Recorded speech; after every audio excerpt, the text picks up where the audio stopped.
சில பேர் புதிய அரசியல் கட்சி தொடங்கிவிட்டு 2வது மாநாடு தான் நடத்தி இருக்கிறாங்க. அதுக்கு வயசு 1.5 வயசு குழந்தை.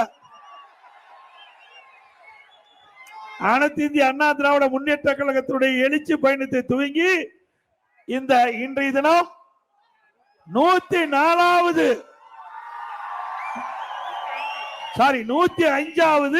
எழுச்சி பயணத்தை மாநாடு போல் மக்கள் வெள்ளம் காட்சி அளிக்குது. 2 மாநாடுக்கே இப்படின்னா நான் ஜூலை 7ஆம் தேதி தொடங்கி தமிழ்நாடு முழுவதும் 105 சட்டமன்ற தொகுதியில எழுச்சி பயணத்தை மேற்கொண்டு 105 எழுச்சி மாநாடு நடத்தி இருக்கிறோம். அனைத்து இந்திய அண்ணா திராவிட முன்னேற்ற கழகத்தை பொறுத்தவரைக்கும் மக்கள் செல்வாக்குள்ள இயக்கம் என்பதை பல முறை நிரூபித்து காட்டுகின்றோம். இன்னைக்கு அனைத்து இந்திய அண்ணா திராவிட முன்னேற்ற கழக தலைமையிலே அமைக்கப்பட்ட கூட்டணி 2026ஆம் ஆண்டு பெரும்பான்மையான இடங்களிலே வெற்றி பெற்று தனி பெரும்பான்மையோடு ஆட்சி அமைக்கிறோம்.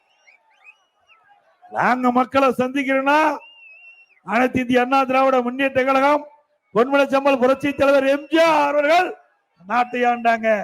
இதே புரட்சி தலைவர் அம்மா அவர்கள் நாட்டை ஆண்டாங்க. அம்மா மறைவுக்கு பிறகு அம்மாவுடைய அரசு தமிழகத்தை ஆண்டது. இப்படி 31 ஆண்டு காலம் அனைத்து இந்திய அண்ணா திராவிட முன்னேற்ற கழகம் தமிழகத்திலே ஆட்சி புரிந்த கட்சி அதிமுக கட்சி. இன்னும் ஒரு முறை கூட எம்எல்ஏ ஆகல,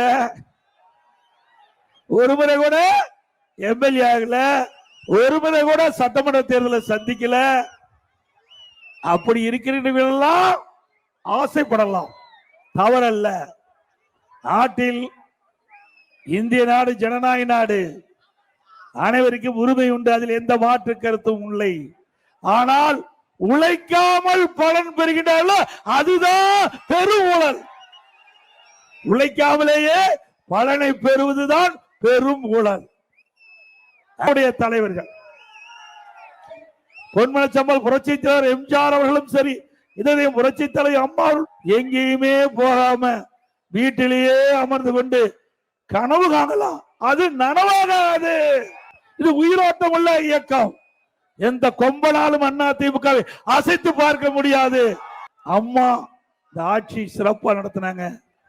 அதற்கு பிறகு பல்வேறு சோதனைகளை கண்டோம்.